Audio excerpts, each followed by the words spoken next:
How long should your copy be? That is a question that we get fairly frequently. And rather than give everybody who's looking for a simple answer the typical copy that it depends kind of answer, 2 pages. The answer is 2 pages. That is every type of copy that you are trying to write ever. It's just 2 pages, and that's it. So if you wanted a simple answer, that's it. You can just click off this video, and that's it. No more. That's all you get.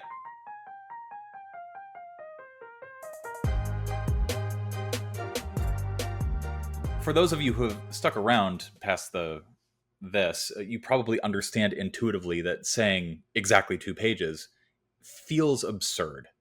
But why does it feel absurd? And the reason why I think everybody understands intuitively why it feels absurd is because of where this question is coming from to begin with, which is some level of confusion about how much copy actually needs to be on the page for the various types of copy that are out there. So that's what I'm going to talk about today. I'm going to spend the next few minutes talking to you about what this question depends on. What does the length of copy depend on? So here's what we're going to cover. I'm going to just quickly explain why there's no true one-size-fits-all answer, why that's just patently absurd. I'm going to give you a quick little history lesson about copy length and why these questions are still arising and why long form still works and why short form sometimes works and sometimes doesn't. And then I'm going to end with some practical answers, I'm going to go through different types of copy and give you some considerations that are going to influence how much copy you should actually put onto the page. And I will actually give you some length ranges, or at least a way to figure that out, whether you are writing professionally for a business or just trying to write your first practice piece. Okay, first up, why is this hard to answer? And the reason why is because every type of copy is going to have different lengths. And also, of course, different requirements as well. A PPC ad for Google search, 35 characters, not words, characters, is the limit for one of your headlines. But if you are writing a sales page, there's no upper bound for how many words you can actually put on there, which means that if you have a compelling reason to keep writing and writing and writing and writing, there's no reason not to stop. And I'll go into that more a little bit later. Another thing, too, is that length is going to depend upon context. Like, for example, if you have a 5,000 word sales page, it might make more sense to lead into that with a much shorter email that drives traffic to it. And it also might make sense to not have a 6,000 word upsell after people buy from that. Another thing too is audience. The list for every business, for every type of copy, the types of people that follow you on social media, the types of people that are going to be clicking on your ads, like every audience has different demographics, and every demographic is going to have different dispositions towards longer or shorter copy. And the only way to really figure that out is to understand your list and the people you're writing to, and then test again and again and again to eventually arrive at what is more or less optimal for the business or the niche that you're writing for.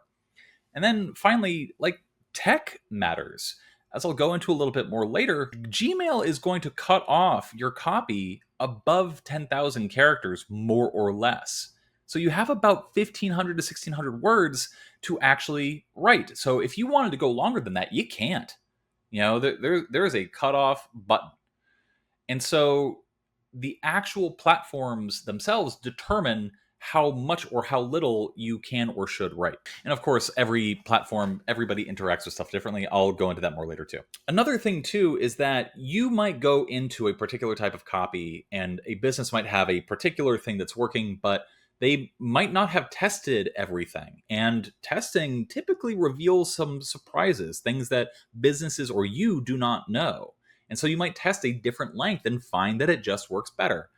You always need to be testing as a copywriter. And what you might find is that old school methods, old school modes of persuasion and converting might actually still work to this day, despite everybody's prejudices. And just to explain the sort of historical context of long copy and how things got long and how that applies to our understanding of what to test now, we can just look at the early days of direct mail. And direct mail was limited by actual printing technology, like mimeographs and envelopes standards and the mailing costs of things. Like, just like how technology is a limit now, well, technology was a limit then too. And that ultimately determined that really the most optimal thing to send was about 8 pages, which really is just two like pages of paper folded and then stapled together. And that was about the maximum length of a piece of copy for a really long time. And ultimately, that was due to just these natural limitations that people came up with. But test after test showed, one business decided one day, well, why don't we double it? Let's stick a couple more slips of paper in there. And they sent 16 pages and it won.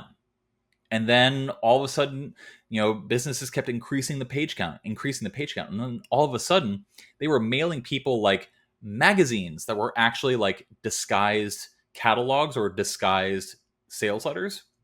They were called magalogs because it was a combination of magazine and catalog. And those won. Those were really successful for a long time because, it was a change in format. But with that change in format came also an increase in length. Then copywriters and marketers started sending out bookalogs, like full book length, like sales letters that were actually the length of a book, like an actual physical book. People would send that out, and it won.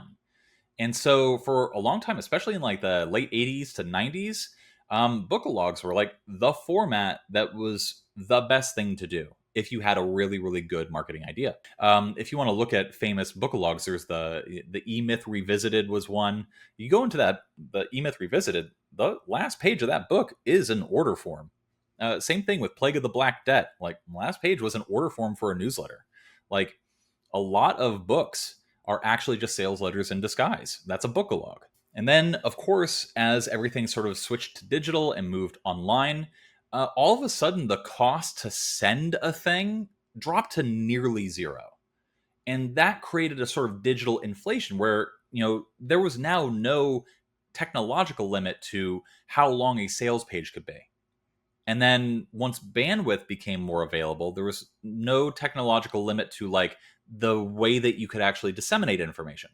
So sales letters became VSLs, and then VSLs became 2-hour webinars. And we don't know where things are going to go next. Like, people are still trying to figure out like what the next big crazy change in format is going to be. We haven't gotten there yet, but it is obviously going to be in VR. I'm joking. But at the end of the day, long copy to this day, at the time that you were watching this, still performs better than anyone ever expects it to. And I have 2 stories about this. I was at a marketing conference and I met the person who does conversion rate optimization, like, the conversion pages for Citibank. And I asked her, what is the one test that no client of yours ever wants to try, but which you always kind of know what the winner is going to be? Without missing a beat, she said, longer copy. Longer pages almost always win whenever you test them. That's just it. Another example, just look at the viral Paris Hilton 10-minute TikTok ad video that went out a little while ago. Like, that video was shared so much. And like, let's get rid of the vanity metrics for just a moment. Ultimately, that ad was an attempt to get more Hilton Honors members. It was effectively a lead gen campaign. And Hilton was able to get 55,000 new leads based purely on that 10-minute ad. That ad's click-through rate was 145% better than its competitors at the time that it was running. So it worked really, really, really well. And just imagine yourself watching a 10-minute TikTok ad. It seems absurd, but here again, we see that longer forms tend to perform a little bit better, at least in certain circumstances. The common objection to this is, of course, oh, but people have shorter attention spans nowadays. I have a shorter attention span. Oh no, the attention span. That's the sound that people make when they say this. Here's the first quibble that I have with it, though. The problem that people have is not attention span. People, and you might yourself be guilty of this, people tend to be able to look at their phone, a little 3x6-inch like light bulb, for hours at a time, just scrolling.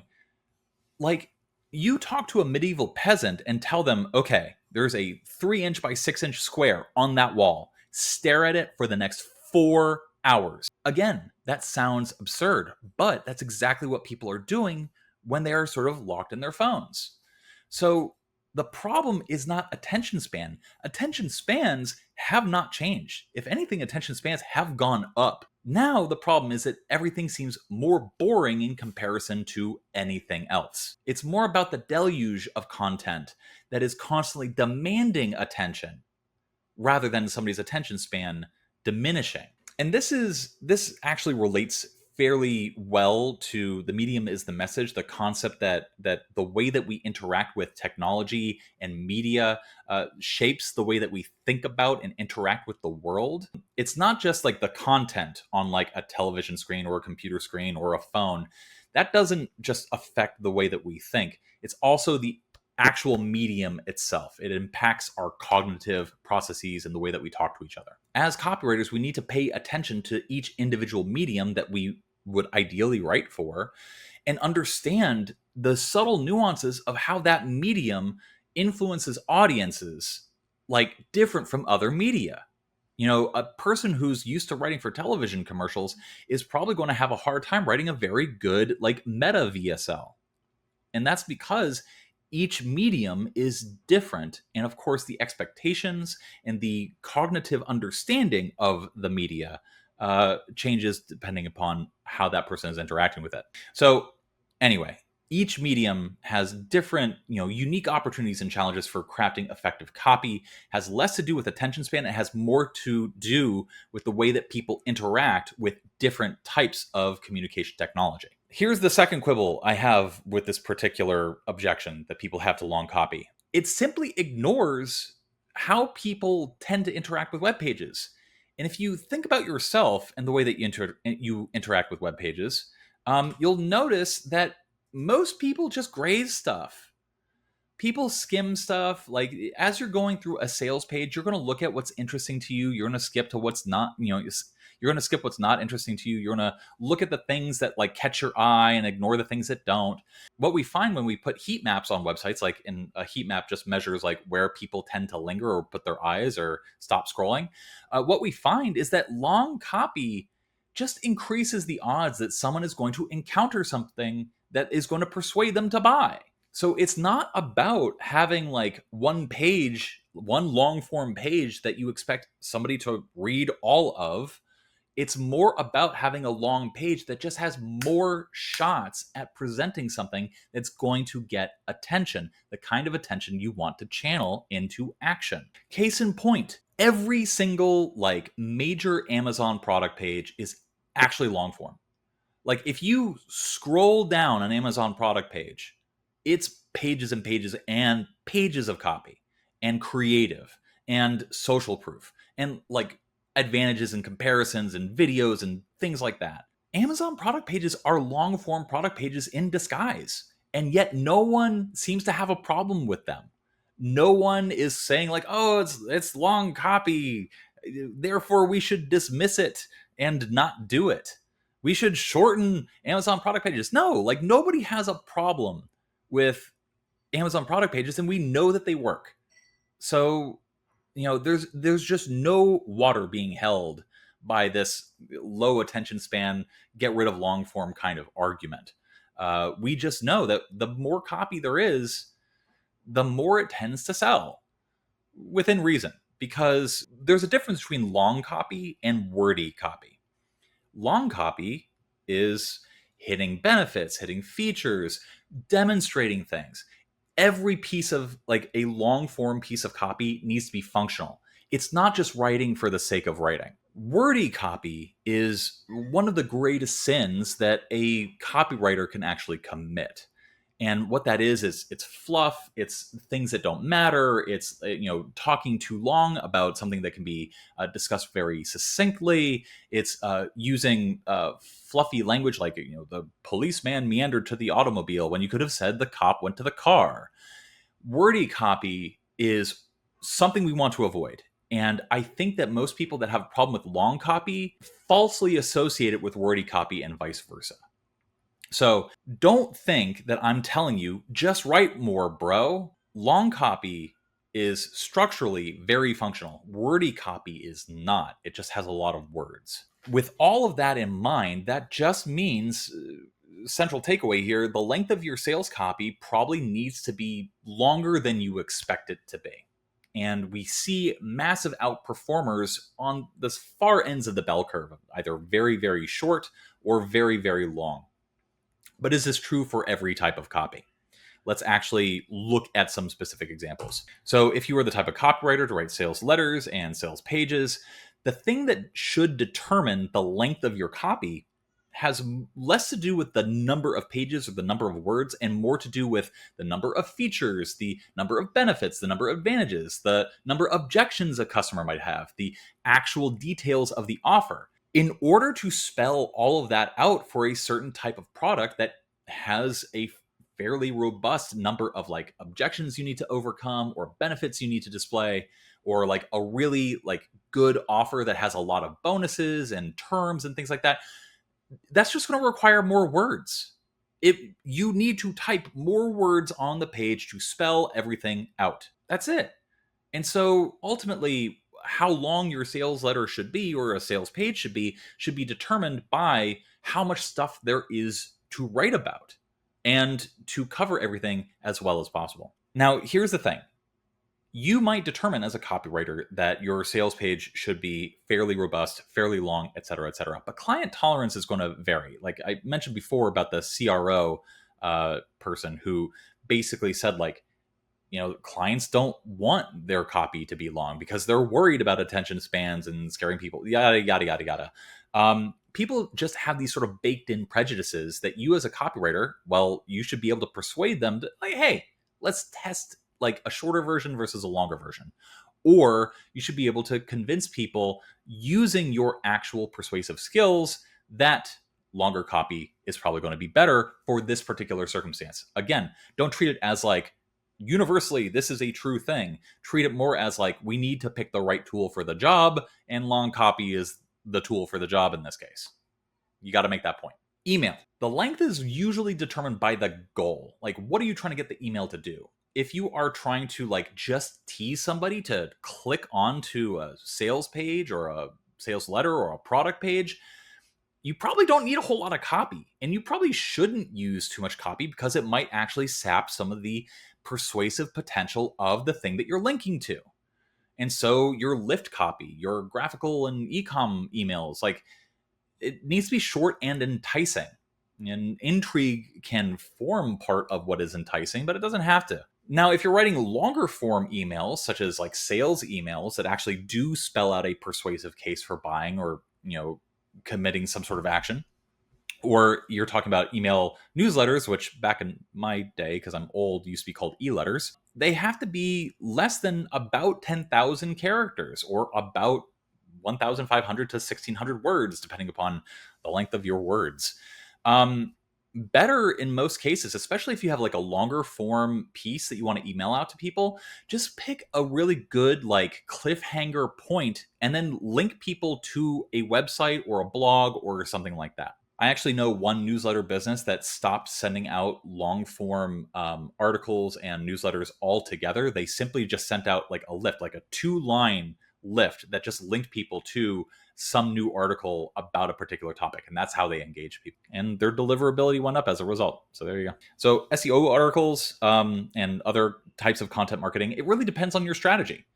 Longer used to mean that it had more domain authority, therefore it was better. Therefore, some of the best performing SEO pages I've ever encountered are like 10,000 words long and up. Like we're talking 30, 40, 50 pages of actual copy that a person wrote or got ChatGPT to write for them. But you also have a lot of different SEO articles that are hyper-focused answers to long tail queries. That means like a really like long detailed question about a very specific thing where you don't have a whole lot of search traffic, but usually that's what you want to target because then you have a really, really captive audience who really wants to know about that thing. And so like shorter articles work really well, but I've also encountered like, for example, aggregating sites that have information about local pharmacies, and the SEO there, like the page itself, was really just sort of basic information, like not more than 50 words about a particular pharmacy. And the whole website was just giving some basic information about it.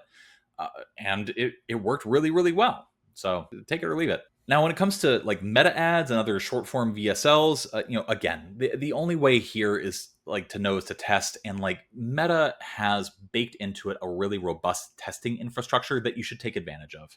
And the way that I have always taught people to do this, and I haven't really talked about this on Copy That for a long time, but the best way to do it is just come up with 3 different angles or 3 different like stingers or hooks or scroll stoppers, however you want to do it. 3 different ideas for ads, and then just make a long version, a medium version, and a short version. If you were just doing sort of like a static creative and some copy in the post above it, then obviously you would have the same creative and you would have like a 2-sentence little bit of copy in the post. Then you would have like a 30 word or 50 word little post, and long you could go as high as like 100 to 250 words. Don't go crazy, but yeah, like you can go really, really long with stuff. Same is true for short form VSLs, or video sales letters. You can have like a 1-minute VSL ad that just teases what's beyond the click. You can have a medium 5-6 minute length one. You have a 12 to 30 minute long VSL that plays on Facebook and Instagram and other places. And you just recut it and reconfigure your copy or test a different hook or angle to like actually enter into the ad or get attention. And then you just test the 3 different lengths. And what we find is that, more often than not, longer tends to do a little bit better. What you want to find out though is what angle is going to hook people the best. That's much more important. So now when it comes to webinars and like long form VSLs, I'm talking like 30 minutes to 2 hours. Typically what you see, it's going to fall into like a -1 sigma to +1 sigma, 45 minutes to 70 minute range. That is just in a normal distribution. That's typically what you're going to see. And if you back out from that and you say like, okay, it takes about 120 words per minute for somebody to like read copy out loud or present copy out loud, typically what that means is that these ad assets are going to land between 3,500 words to 15,000 words. Though I've seen webinars have as many as 25,000 words and go on for 3 or 4 hours. I've seen long form VSLs that are just like 35 minutes, wham, bam, thank you, ma'am, done. It's here that what I told you about before, that, what you really want to do is gauge the length based on the number of objections and the number of things that you actually have to talk about vis-a-vis the ad idea or the product or the, the social proof that you have, the things that you have to talk about. That is going to determine the length. Now, but okay, if you are just a newbie copywriter and you're just like, bro, get to the point. I just want to write my first practice piece. I want to know how long it should be. Or like, hey, I work for a business. I don't have time to like I need to write a white paper or something. I need to write a special report. I need to write like some other type of copy that is not on the list. Okay, here's what you do. Just go look up similar pieces of copy to what you're trying to write, and then just fall into a similar range. That's it. If you want to try to write a lift email, go read 5 to 10 lift emails and just like copy paste it into Word or Google Docs and get a word count. And that is going to tell you like, okay, these typically land between this and this. And then model your practice pieces off of the things that you see, and then edit down your copy to the ideal length that you're trying to fall into. A lot of copywriters will tend to write first and try to hit some sort of word count. Better is to just write until you cover everything that you were trying to cover, and then get a general sense of the word count it should be, and then edit down as close to that optimal word count range as possible. And I use the term optimal there very loosely because, again, optimal doesn't really exist. Optimal is very contextual. But if you do this, what you will find is that, okay, more or less, the copy that you write should fall in this sort of range. When I was learning how to write sales letters, I actually went section by section, and I counted the words in each individual section to get a general sense of like, okay, if I'm trying to overcome this objection, this is about how much copy I need to do that. If I'm trying to present this type of proof, this is how much copy I need to do that. I literally like made a spreadsheet and then looked at 30 sales letters this way and found and started to intuit a general sense of how long each individual section should be. So that helped me. It will probably help you, but that's going to give you the sort of answer that you're looking for, or at least a way to figure it out yourself. At the end of the day, copy should be as long as it needs to be. I also jokingly very frequently say that copy should be as long as a skirt, long enough to cover the subject, but short enough to keep it interesting. But we live in 2025, so really copy should be as long as a kilt. And then I would make the same joke. It needs to be long enough to cover the subject, but short enough to keep it interesting. That should be as robust an answer to the question, how long should my copy be, that you're ever going to get from anybody else on the YouTube. So if you appreciated that, if that was insightful, if it helped you understand a little bit better, like why copy should be a certain length, or like what determines the length of copy and why long copy tends to be better, there you go. Drop a like or join us on the copythatshow.com. It's the link in the description. There, I did a CTA. I did a copy. I did a copy. All right. Thank you very much, and goodbye.